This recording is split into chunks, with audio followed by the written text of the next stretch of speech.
오늘 이 골로새서 본문을 우리가 좀 자세히 한번 조금 보게 되면 마치 여러분 배틀 아세요? 배틀? 이 천자는 직조하는 배틀? 그 배틀에 꼭 그 날줄과 그 시줄을 계속 연달아 엮어놓는 그런 내용들이 반복이 됩니다. 그래서 두 가지 주제가 계속 이게 엇갈려서 반복이 되는데, 그 첫째는 성도는 어떤 사람인가, 이 부분이고, 둘째는 성도는 그럼 어떻게 살아가는가. 그래서 성도는 누구인가, 또 어떻게 살아가는가, 정체성과 삶에 관한 부분의 이야기가 이 오늘 본면의 이 말에서 계속 반복이 됩니다. 그런 면에서 우리가 이 땅 가운데 그리스도인으로 산다는 것, 우리가 성도로 산다는 것은 사실 끊임없는 내 자신에 대한 나의 정체성을 고민하는 것이고, 그리고 내가 누구인지를 말씀을 통해서 알아갈 때에 비로소 내가 어떻게 살아갈지도 말씀을 통해서 깨우치게 됩니다. 그래서 성도는 하나님의 말씀을 두고 나 자신을 발견합니다. 하나님의 이 계시의 말씀을 통해서. 그리고 내가 어떻게 살아갈지 삶의 방향성도 말씀을 통해서 나타나는데, 오늘 본문의 12절 한번 보겠습니다. 본문의 12절은 이렇게 말합니다. 그러므로 너희는 하나님이 택하사 거룩하고 사랑받는 자처럼 긍휼과 자비와 겸손과 온유와 오래 참음을 옷 입고 라고 시작합니다. 먼저 성도는 누구인가, 이 부분에 대해서 오늘 바울은 세 가지로 정의를 할 수가 있는데, 첫째, 성도는 하나님이 택하신 자라는 겁니다. 성도가 성도된다는 것은 그게 사실 우리가 주장한다고, 우리가 그냥 우긴다고 되는 것이 아니라는 거예요.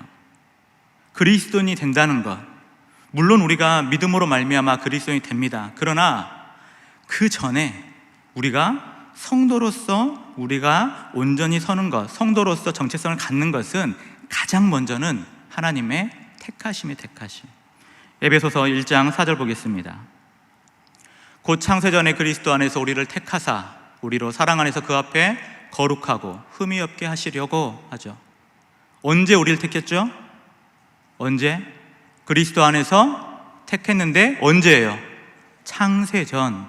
이 세계가 창세기 1장에 보게 되면 공허하고 흑암이 가득하고 어떠한 형태도 없을 그때에 하나님은 우리를 그리스도 안에서 창세전에 택하여 주셨다. 그래서 성도의 첫 번째 정체성은 뭐냐? 우리는 하나님의 택함 받은 백성이라는 겁니다. 이 첫 번째예요. 자, 그렇다면 두 번째, 성도는 어떤 사람인가? 바로 하나님의 거룩하심을 닮아가는 자가 바로 성도입니다. 레위기 11장 45절 보겠습니다. 레위기 11장 45절, 이 부분을 함께 읽어보겠습니다. 함께 시작. 나는 너희의 하나님이 되려고 너희를 애굽 땅에서 인도하여 낸 여호와라. 내가 거룩하니 너희도 거룩할지어다.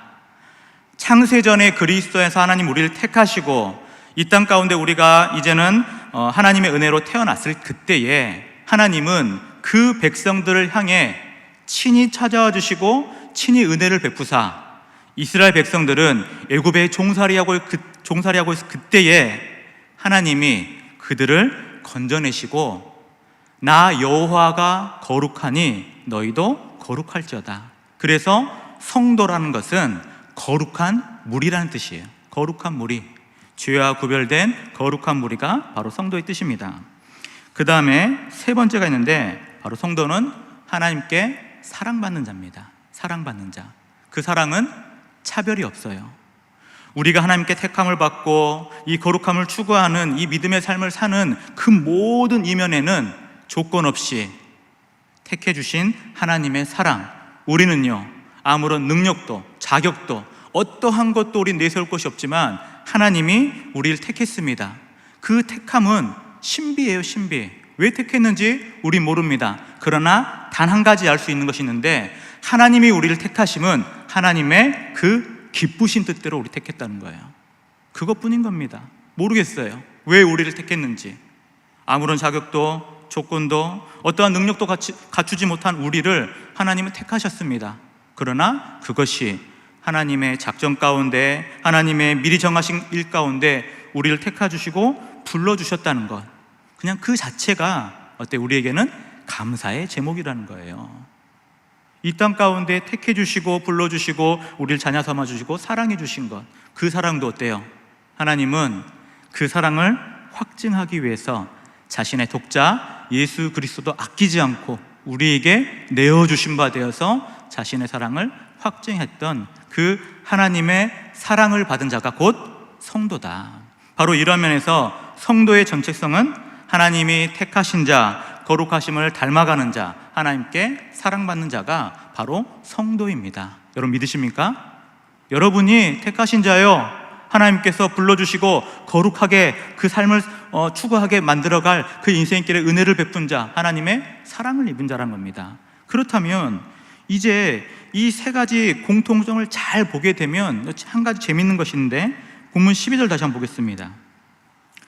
본문 12절 보세요. 너희는 하나님이 택하사 거룩하고 사랑받는 자처럼 이라고 말해줘. 여기 중요한 게 뒷부분이에요. 자처럼. 여기서 보게 되면 하나님의 택함, 거룩, 사랑받는 그 자가 지금 완성된 게 아니라는 사실입니다.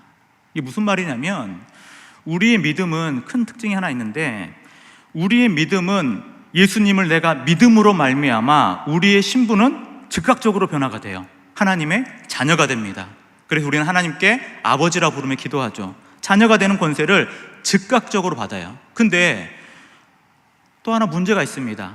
하나님의 자녀된 신분은 예수님을 믿음으로 즉각적인 변화가 일어나는데, 자녀된 그 삶의 수준은 즉각적으로 이루어지지 않는다는 거예요. 내 신분은 예수님을 오늘 믿었다면 오늘부터 하나님 자녀입니다.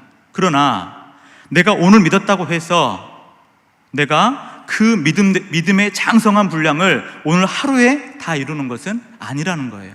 그래서 우리의 믿음이라는 것은 즉각적인 신분의 변화가 있지만, 시간의 간격을 두고 점진적인 믿음의 수준의 변화가 뒤따라오는 것, 그게 우리 믿음의 큰 특징입니다. 그래서 이 땅 가운데 수많은 사람들이 오해하는 것들이 있어요. 이것은 예수님을 안 믿는 사람도 마찬가지고 예수님 믿는 우리도 마찬가지입니다. 세상에 수많은 사람들이, 그 불신자들이 교회를, 성도를 질타할 때가 있죠. 혼낼 때가 있습니다. 왜 그러냐면 세상에서 안 믿는 자들도 성도를 향한 그러한 성도의 수준에 대한 기대가 있어요. 적어도 교회 다닌 사람이라면, 적어도 하나님 믿는 사람이라면, 너희가 그리스도인이라면 적어도 안 믿는 사람보다는 더 깨끗하길 바라고, 적어도 조금 더 도덕적으로는 조금 더 정직하지 않겠냐. 그게 뭐예요? 수준인 거예요, 수준. 근데 수준 미달인 교인들도 많다는 거예요. 왜냐하면 자라가고 있으니까. 우리 안에서도 어때요?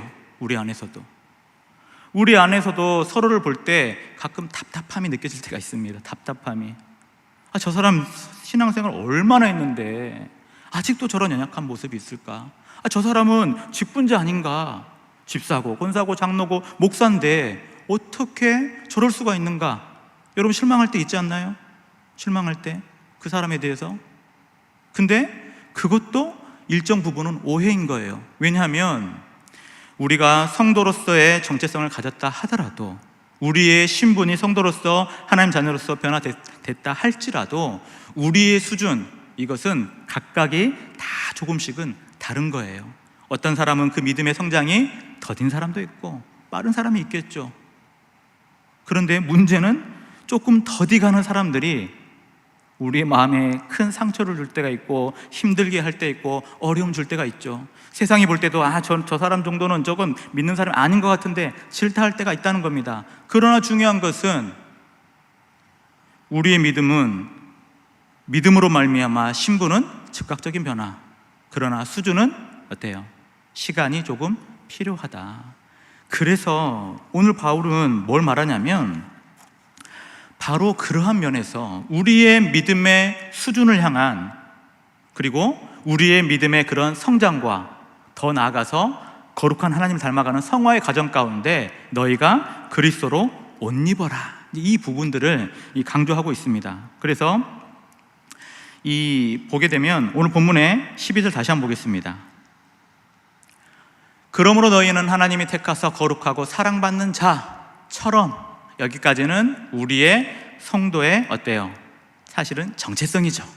그러면 성도는 어떻게 살아갈 것인가? 이제 그리스도로 옷 입는 삶을 살아야 되는데, 그것이 바로 긍휼과 자비와 겸손과 온유와 오래 참음, 그리고 뒷부분에 보게 되면 용서까지 나타나게 되는데, 이 6가지 그리스도의 인격을 담는 바로 이 그리스도를 옷 입는 삶을 살아가라. 어떻게 해요?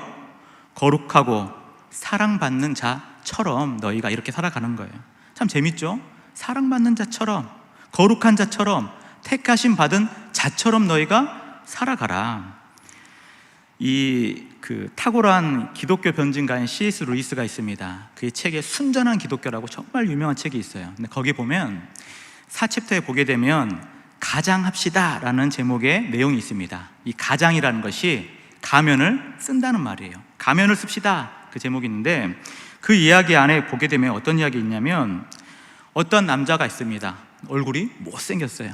그래가지고 이 못생긴 남자가 항상 주눅들어 사니까 잘생긴 남자 얼굴에 가면을 쓴 거예요. 그리고 그 가면을 오랫동안 벗지 않았습니다. 그러면서 나는 어때요? 잘생긴 사람이에요. 가면을 썼기 때문에 잘생긴 사람처럼 말하고 잘생긴 사람처럼 행동하고, 그러면서 잘생긴 그 가면을 쓰고 오랫동안 생활하다가 오랜만에 가면을 딱 벗었는데 놀라는 거예요. 왜냐하면 거울을 보니까 잘생긴 사람의 얼굴이 돼버린 거예요. 그래서 C.S. 루이스가 뭐라 말하냐면, 위장이 현실이 돼버렸다. 잘생긴 사람처럼 가면을 쓰고 살았는데 본인이 실제로 그렇게 돼버린 거예요. 그렇게 살다 보니까. 그 우리 속담에도 있잖아요. 자리가 사람을 만든다. 자리가 사람을 만든 거예요. 그 직위에 서게 되면 사실 처음에는 어설프죠. 처음에는 너무 어설퍼요. 저도 마찬가지입니다. 처음부터 제가 목사로 불리지만 목사가 아닌 거죠. 신학교에 가면 첫 호칭이 뭔지 아십니까? 전도사예요. 신학을 하지도 않고 이미 입학했단 그 사실 하나로 전도사라는 호칭을 서로 불립니다. 그리고 졸업하고 강도사 고시 보면 강도사, 목사 안수를 받으면 목사 안수를 받고 나서는 목사로 불리잖아요. 근데 그것도 참 돌아보면 부끄럽죠. 부끄러워요. 그래서 정말 오랜만에 만난 지인이 저를 보고 이제 목사 좀 티가 난다, 그 얘기를 하더라고요. 그러니까는 우리가 어떤 자리에 선다는 것, 어떤 그 직에 서더라도 사실 처음은 어설픕니다. 초보 단계예요. 운전하신 분들 많이 있죠. 여러분 처음 운전면허 딱 따면 능숙한 드라이버 됩니까? 아니죠. 이리 받고 저리 긋고, 이게 처음에는 이게 운전이 너무 서투니까 어때요? 직진만 1시간씩 하는 거예요. 직진만 계속해서 끼어들기도 어렵고. 근데 시간이 지나고 지날수록 어떻습니까? 익숙해지죠. 점점 자신감이 붙죠. 그러면서 나의 삶 가운데 변화가 막 찾아와요. 그 삶에 대한 익숙함이 찾아옵니다. 근데 그러한 면에서 우리 성도의 삶도 마찬가지라는 거예요. 바울은 의도적인 우리의 삶에 믿음의 권면을 더합니다. 골로새서 3장 9절 보겠습니다. 3장 9절. 신생한 태동한 교회입니다. 초대교회예요. 교회가 설립된 지 얼마 안 된 골로새 교회입니다. 그 교회를 향하여서 바울이 뭐라 말하냐면, 너희가 서로 거짓말하지 말라 하면서 그 악한 행위들을 쭉 나열하고 옛사람과 그 행위를 벗어버리고, 행위를 벗으라는 거예요. 행위를. 본질은 여전히 하나님 앞에 진노의 자녀요, 원수된 자요. 본질은 여전히 죄로 인해 또 죄를 질 수밖에 없는 연약한 자라는 거 알아요. 근데 너희의 그 악한 행위를 벗어버리고, 오히려 오늘 본문의 12절 다시 보겠습니다. 12절.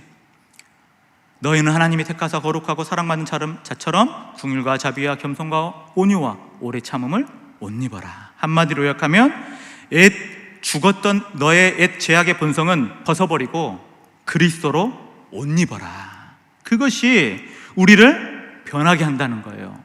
내가 그리스도로 옷 입는 것 당장은 안 됩니다.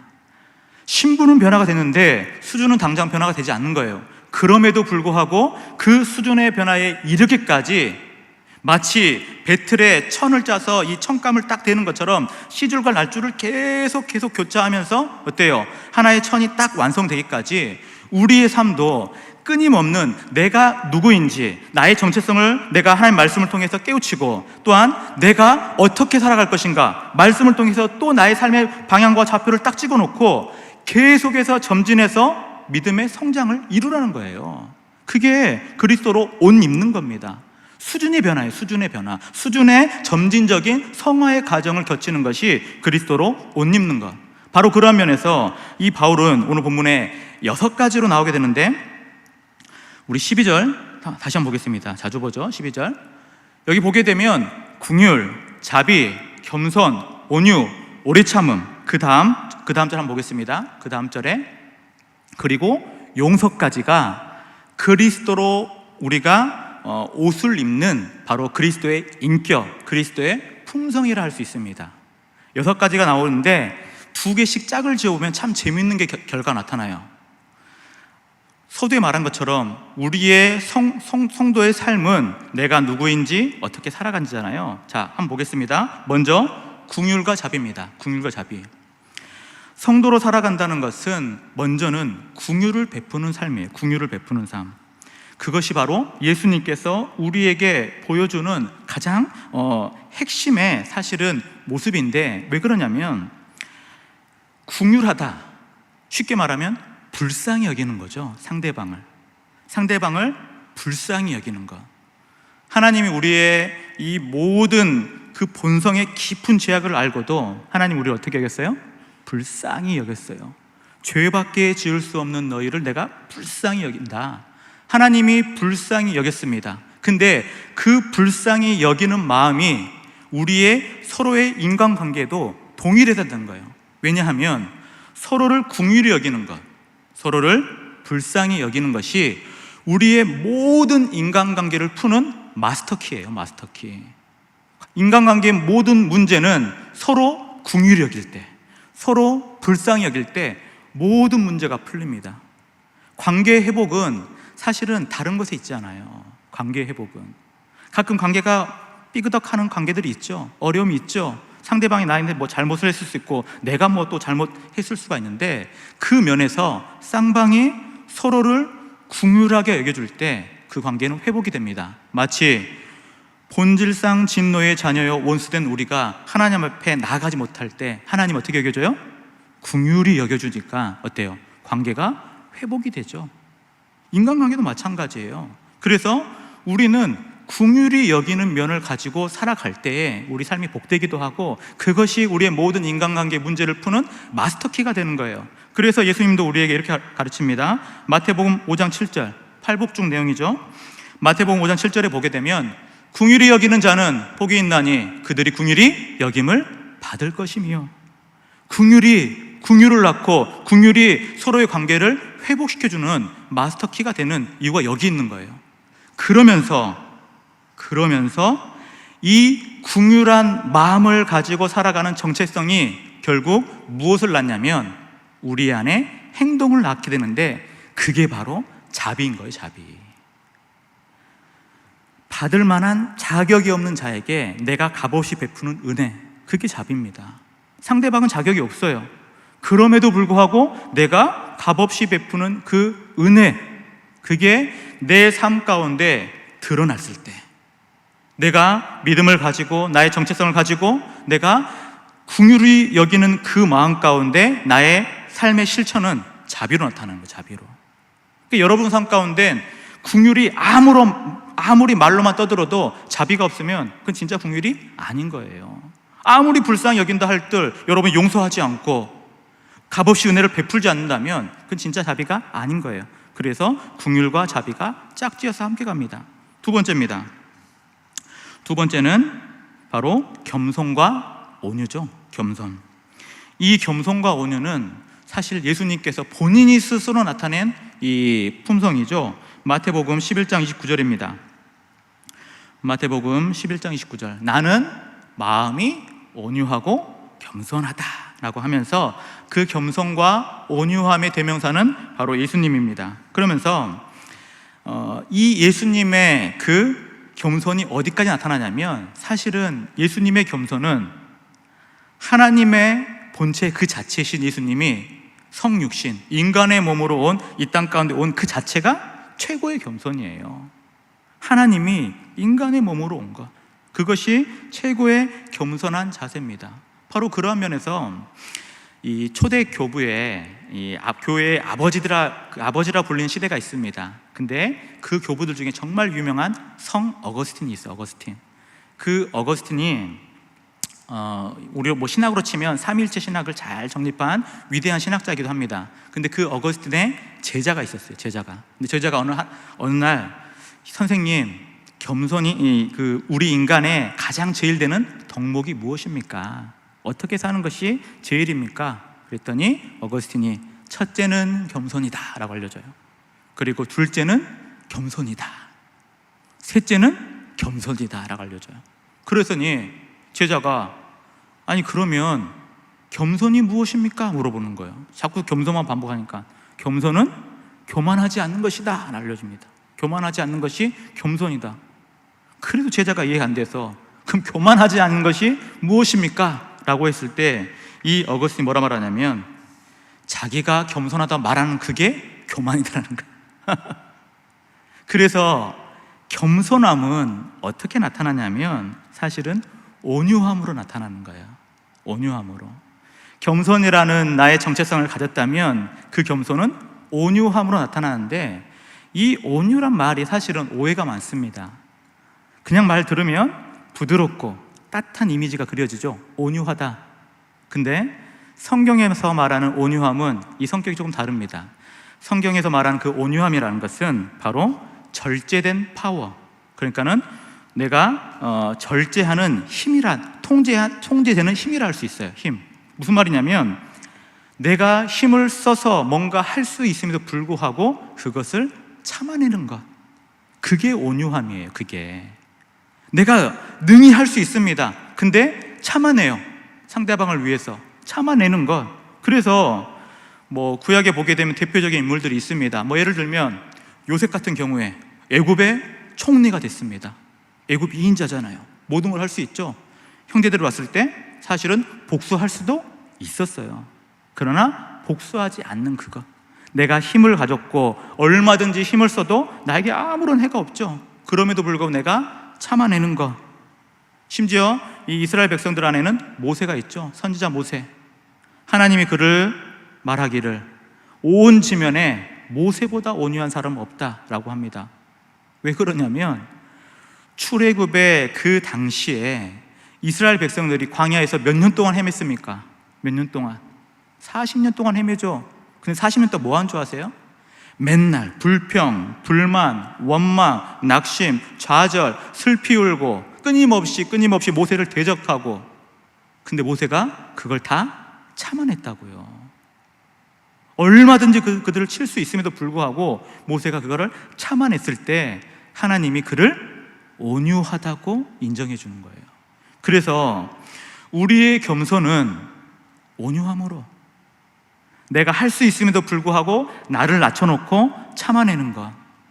예수님도 이 땅 가운데 오셔서 자기 백성들을 찾아오셨는데 백성들이 다 거부합니다. 외면합니다. 심지어 얼굴을 치고 침을 뱉고 욕설을 하고 저주를 하는 그 상황 가운데도 참아내죠. 십자가에 달렸을 땐요, 네가 메시아면 내려오라 라는 그런 모욕적인 말 가운데도 예수님이 힘이 있어요, 없어요? 있어요. 한순간이면 천군 천사를 불러서 그 모든 팔레스타인 지역의 모든 백성들 한순간에 일시에 다 죽일 수도 있죠.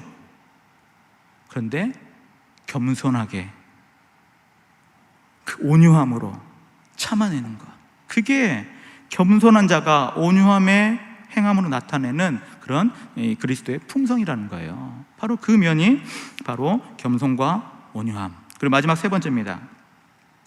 세 번째는 오래 참음과 용서예요. 오래 참음 곧 인내죠. 이 오래 참음, 인내는 성령의 열매죠. 성령의 열매. 인내, 말 그대로 서두르지 않고 어떤 일이든 끝까지 참아내는 것인데, 이 오래 참음의 절정이 어디서 나타나냐면 바로 죄인이 회개하기까지 기다리시는 하나님의 오래 참음에서 이 성품이 나타납니다. 누가복음에 보게 되면 돌아온 탕자 이야기 나오죠. 15장에. 거기 한번 볼까요? 누가복음 15장 20절 한번 보겠습니다. 이에 일어나서 아버지께로 돌아가니라. 아직도 거리가 먼데 아버지가 그를 보고 측은히 달려가 목을 안고 입을 맞추는 이 장면 보십시오. 아버지는 언제나 자신의 그 떠나가버린 아들이 다시 돌아오기를 간절히 바라면서 늘 그 길 어귀에 항상 서서 아들을 기다렸습니다. 언제까지요? 돌아올 때까지. 그게 오래 참는 거예요. 우리도 우리의 인간관계 가운데 사실 참 이러한 오래 참음이 필요할 것 같아요. 왜냐하면 참 재밌는 것은 여러분의 어떤 그 관계 가운데 조금은 불편한 사람들이 있을지 모르겠어요. 신앙생활 하다 보면 말을 못하죠. 근데 마음속에는 있습니다. 조금씩. 근데 그 부분에 있어서 우리도 사실은 이러한 오래 참음을 계속해서 참아내야 하셔야 돼요. 왠지 아세요? 왜냐하면 그 뭔가 나를 불편하게 하는 사람이 있죠. 뭔가 조금 아닌 것 같은 사람이 있죠. 그 사람이 변하기를 때론 기도할 때도 있죠. 심지어. 근데 제가 정답을 알려드리겠습니다. 그 사람은 절대 변하지 않아요. 오히려 내가 변하는 겁니다. 내가 오래 참다 보니까, 오래 그 온유함을 갖다 보니까 내가 변하는 거예요. 그 사람은 그대로 있을 거예요 아마. 근데 내가 변해서 내 마음이 편해지고 내가 변해서 온유하니까 내가 한번 이렇게 쥐어박을 수 있어도 쥐어박지 않고 참아내는 것, 그게 온유함이에요. 그게. 그래서 건강한 교회는 나 자신이 누구인지를 알고 내가 믿음으로 한 걸음 한 걸음 주님을 닮아간 이 변화를 정말 충만히 경험한 교회가 건강한 교회인 겁니다. 당연히 그 속에는 여전히 어리석고 여전히 남에게 상처 주고 끊임없이 아나무인에 자기가 잘못한지도 모르고 여전히 큰 소리 치는 사람 많습니다. 그러나 그러한 교회 안에도 그 교회의 건강은 오히려 그 사람을 붙들고 오래 참고 또 오래 참아서 온유함의 열매를 맺는 그 내가 변해버린 나 자신이 그리스도를 닮아버린 사람들이 넘쳐날 때에 교회가 건강하고 든든하게 세워져 가는 거예요. 그래서 우리도 마찬가지입니다. 그 면에서 그러한 그 오래 참음을 가지고 결국 우리의 이 결단, 드러나는 모습이 뭐냐면 바로 용서예요. 용서. 13절 한번 보겠습니다. 13절 본문 13절입니다. 누가 누구에게 불만이 있거든 서로 용납하여 피차 용서하되 주께서 너희를 용서하신 것 같이 너희도 그리하라. 이게 최종적인 열매인 거예요. 용서로 드러납니다. 용서로. 쌍둥이 서신인 에베소서 4장 32절에도 이렇게 말합니다. 서로 친절하게 하며 불쌍히 여기며 서로 용서하기를 하나님이 그리스도 안에서 너희를 용서하신 같이 하라. 이게 하나님이 원하시는 모습이에요. 내가 너희를 먼저 용서하지 않았느냐, 내가 너희를 먼저 긍휼히 여기지 않았느냐, 내가 너희에 대해서 오래 참지 아니하였느냐, 그러면 너희는 어때요? 긍휼히 여기고, 사실은 긍휼히 여길 뿐만 아니라 어떻게 됩니까? 우리 안에 끊임없이 그런 겸손을 가지고 오래 참을 가져서 우리가 누구인지를 깨달으라는 거예요. 그런 다음에 자비를 베풀고 그 다음에 온유함과 용서를 통해서 그 모든 교회의 그 관계를 회복하고 교회를 든든하게 세워나가는 것, 그것이 그리스도를 옷 입어서 우리가 열매 맺는 믿음의 증표라는 거예요. 증표. 여러분 안에 그리스도로 옷 입는 성품이 지금 개발되고 있습니까? 여러분 안에 정말 그리스도로 옷 입고 이러한 그리스도의 인격과 품성을 닮아가는 그런 수준이 지금 자라가고 있냐고요. 이게 중요한 거예요. 사실은 내 수준도 모르고 지금 남만 탓하고 남만 비방하고, 그게 제일 어리석은 모습이에요. 여러분 수준을 보십시오. 여러분 수준 지금 어디까지 갔는지, 내가 얼마나 품고 있는지, 얼마나 긍휼히 여겼는지, 얼마나 오래 참는지, 내 안에 온유함이 나타나고 있는지, 용서가 지금 실현되고 있는지. 그게 되지 않으면 몸된 교회는 끊임없이 분열과 회방과 아픔으로 갈라설 뿐이에요. 무너질 뿐입니다. 그래서 예수님께서는 바로 그러한 면에서 우리의 모든 믿음의 본이 된 거예요. 그래서 예수 그리스도의 보혈의 피값이 이 땅의 수많은 교회들을 세워나갑니다. 그 보혈이 우리를 진정으로 어때요? 그리스도의 놀라운 인격에 동참할 수 있게끔 우리의 믿음의 수준을 계속해서 성장시켜 나가니까. 그래서 보혈을 의지해 나가는 거예요. 나는 안 됩니다. 여전히 나는 여전히 안 돼요. 여전히 나는 죄인이고 여전히 나는 타락한 그 본성 가운데 죄를 질 수밖에 없는 연약한 인간들이에요. 그러나 보혈을 의지하고 예수님의 그 인격을 닮아가기를 내가 힘쓰면서 그저 옷을 입어버리는 거예요. 내 속에서는 안 되더라도 해보는 겁니다. 나는 여전히 죄인이지만 한번 그 수준으로 한번 살아보는 거예요. 그래서 그 이를테면 영적인 가면을 쓰십시오. 그러면 시간이 지나고 가면을 벗어보면 여러분이 딱 그 모습으로 변화됨을 경험하는 것, 그걸 우리가 성화라 합니다. 성화.